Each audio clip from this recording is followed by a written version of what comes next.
सभी साथियों को मेरा नमस्कार है। आपका स्वागत है हमारे सब कुछ जानो यूट्यूब चैनल पर। साथियों, इन्फॉर्मेशन वीडियो है और जानकारी हमेशा सभी को होनी चाहिए। मेरा नाम है सुभाष सैनी। चारधाम के बाद उत्तराखंड में शुरू होगी शीतकालीन यात्रा। तैयारियों में जुटी धामी सरकार, जानिए पूरा एक्शन प्लान क्या है। तो सीएम धामी जो हैं उत्तराखंड के चीफ मिनिस्टर, वो काफ़ी अच्छी जोर शोर से तैयारियों के साथ जो है यात्रा, शीतकालीन यात्रा को शुरुआत कर रहे हैं। तो चार धाम यात्रा, जैसे कि इसमें काफ़ी हम चार धाम यात्रा की बात करेंगे। तो चार धाम यात्रा में क्या क्या आएगा? बद्रीनाथ है और भी है, मतलब यमुनोत्री, केदारनाथ धाम। तो इन्हीं सारी यात्राओं के बारे में बातें करेंगे। देहरादून उत्तराखंड में चार धाम यात्रा साल के अंतिम पड़ाव पे है और 23 अक्टूबर तक गंगोत्री, यमुनोत्री और केदार धाम के कपाट बंद हो जाएंगे। इसके लगभग एक महीने के बाद बद्री धाम के कपाट भी बंद हो जाएंगे। चार धाम यात्रा के बाद अब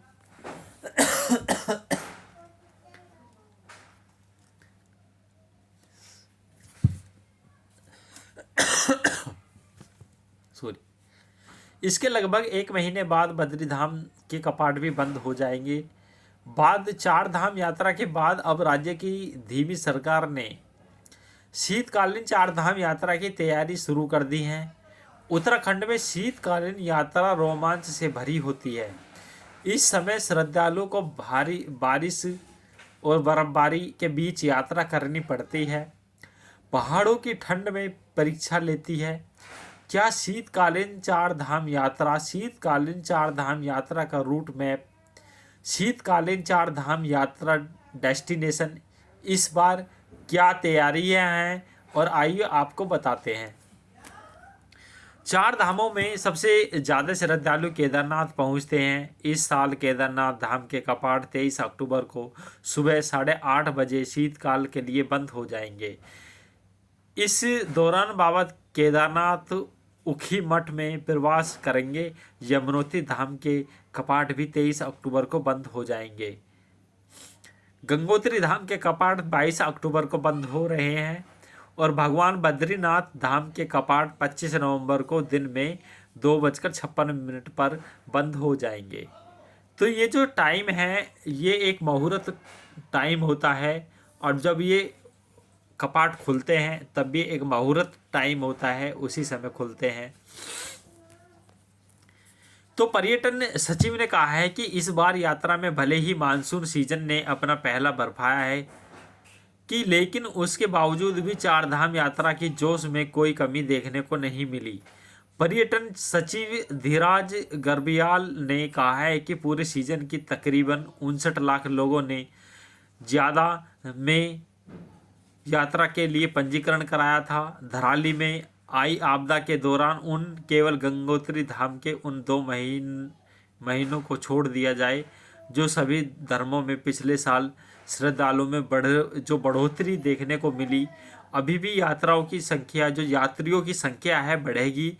उन्होंने बताया कि साल के आखिरी पड़ाव में यात्रा किए बाकी बचे दिनों में तकरीबन 4 से 5 हज़ार लोग रोजाना यात्रा कर रहे हैं। तो पर्यटन सचिव ने बताया कि इस पूरे सीजन में अब तक सबसे ज़्यादा 20 लाख लोगों ने केदार धाम, इसके बाद 18 लाख के करीब श्रद्धालुओं ने बद्री धाम के लिए रजिस्ट्रेशन करवाया है। इसके अलावा 9 लाख यमुनोत्री और तकरीबन 10 लाख के करीब गंगोत्री धाम में इस साल यात्रियों ने रजिस्ट्रेशन करवाए। हेमकुंड साहिब में तकरीबन 2 लाख लोगों ने माथा टेका है। इस आंकड़े में अंदाज़ा लगाया जा सकता है कि इस साल यात्रा में बढ़ोतरी हुई है। शीतकाल यात्रा में श्रद्धालुओं की संख्या जो है, शीतकाल यात्राओं के दौरान चारों धामों के प्रवास स्थल के 77,093 श्रद्धालुओं ने किए दर्शन और बद्री धाम के प्रवास स्थल पांडुकेश्वर में 25,950 श्रद्धालुओं ने किए भगवान उद्धव जी और कुबेर जी के दर्शन। तो केदारनाथ की बात करें तो केदारनाथ धाम के प्रवास स्थल जो ओंकारेश्वर मंदिर है ऊखीमठ में 31,907 श्रद्धालुओं ने किए बाबा केदारनाथ के दर्शन। और गंगोत्री धाम की बात करें तो वहाँ जो है मुखी मठ में 16,269 श्रद्धालुओं ने माँ गंगा के दर्शन किए हैं। यमुनोत्री धाम के प्रवास स्थल खरसाली खुशी मठ में 2,967 श्रद्धालुओं ने किए माँ यमुना के दर्शन। तो शीतकालीन चार धाम यात्रा की तैयारी उत्तराखंड पर्यटन सचिव धीरज गर्बियाल ने बताया है कि अब सरकार शीतकालीन यात्रा की तैयारी में जुट गई है और पर्यटन सचिव ने बताया कि चारों धाम के कपाट बंद होंगे। उसके तुरंत बाद उत्तराखंड में कई इलाके में बर्फबारी होती है जहां विंटर टूरिज्म होता है। इसके साथ ही चार धाम के शीतकालीन गद्दी स्थलों को इससे छोड़कर शीतकालीन चार धाम यात्रा का कॉन्सेप्ट तैयार किया गया है। उन्होंने बताया कि शीतकालीन यात्रा में आदि कैलाश और लोगों का रुझान बढ़ा है। दक्षिण भारत के लोगों के लिए कुछ समय में आदि कैलाश को लेकर एक्साइटेड दिखे। तो साथियों आप देख सकते हैं कि ये आप मंदिर के दर्शन कर सकते हैं। और ये ओंकारेश्वर मंदिर है जो शंकराचार्य स्वामी अभिमुक्तेश्वर नंद ने शुरू की थी पहल। तो जो शीतकालीन यात्रा की पहल है जोठी मठ के शंकराचार्य स्वामी अभिमुक्तेश्वर नंद सरस्वती ने शुरू की थी। तो उन्होंने शीतकाल चार धाम यात्रा में मुद्दे को प्रमुखता से देखा है। तो जिसके बद्री केदार मंदिर समिति और सरकार ने शीतकालीन यात्रा को लेकर गंभीरता दिखाई है।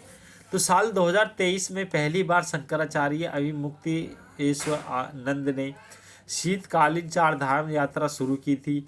इसके बाद 8 दिसंबर 2024 को पहली बार शीतकालीन चार धाम यात्रा शुरू हुई। ओंकारेश्वर मंदिर में जिसका शुभारंभ सीएम धामी ने किया था।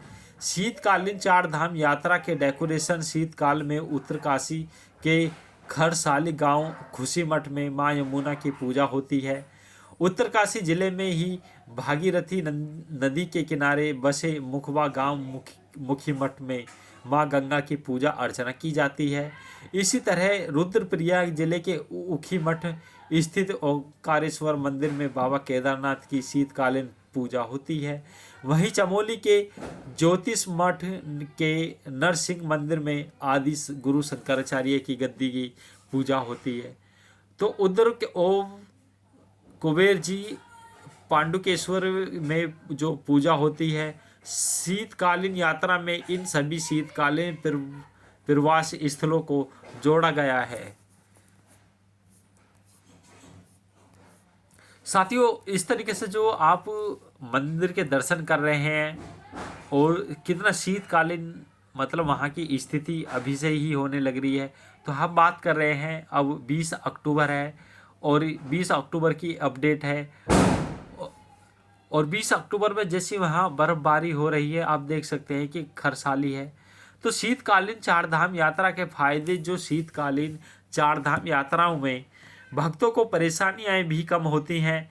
भीड़ भाड़ के साथ ही ट्रैफिक की भी समय जो समस्या है वो भी नहीं होती। इतना ही नहीं इस दौरान शीतकालीन प्रवास स्थलों के आसपास की लोकेशन को भी एक्सप्लोर किया जा सकता है। ऊखीमठ के पास तुंगनाथ देवरिया ताल और त्रिगुनी नारायण जैसे डेकोरेशन हैं। इन जगहों पर जाकर सर्दियों का लुत्फ उठाया जा सकता है। जो जोशीमठ एक हिल स्टेशन है। इसके आसपास ओली जैसा विंटर डेस्टिनेशन है। ओली में सर्दियों में विंटर गेम्स होते हैं। इसके अलावा भी यहाँ बर्फबारी का आनंद लिया जा सकता है। तो शीतकालीन की बात करें तो शीतकालीन यात्रा में 77,093 श्रद्धालुओं ने किए दर्शन।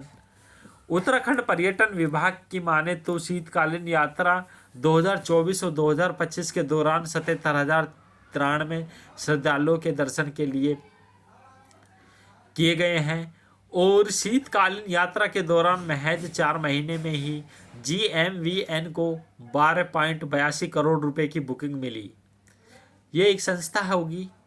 और पर्यटन विभाग शीतकालीन यात्रा एडवेंचर टूरिज्म को लिंक पर सर्किट बनाने की जो तैयारियां हैं, योजनाएं तैयार की हैं, जिसके बाद शीतकाल में टूरिज्म बढ़ाने की संभावना है।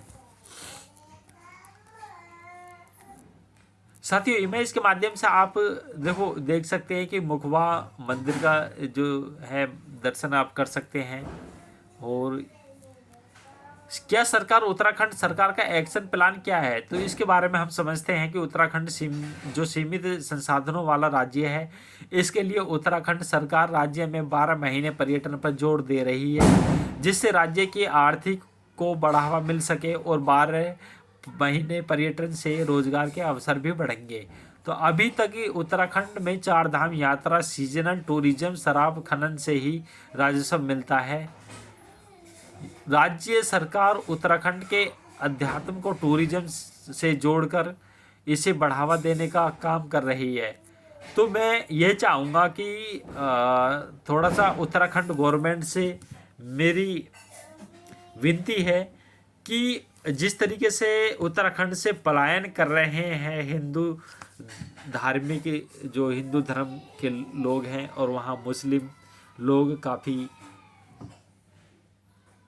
आवास यानी कि रहने का प्रयत्न कर रहे हैं और रह रहे हैं, तो देवभूमि है और वहाँ हिंदू धर्म ही सही है और हिंदू धर्म को ही रहना चाहिए। तो गवर्नमेंट इस पे थोड़ा सा विचार करे, बस यही कहना है। और हम मिलते हैं नेक्स्ट वीडियो में। Thank you for watching this video.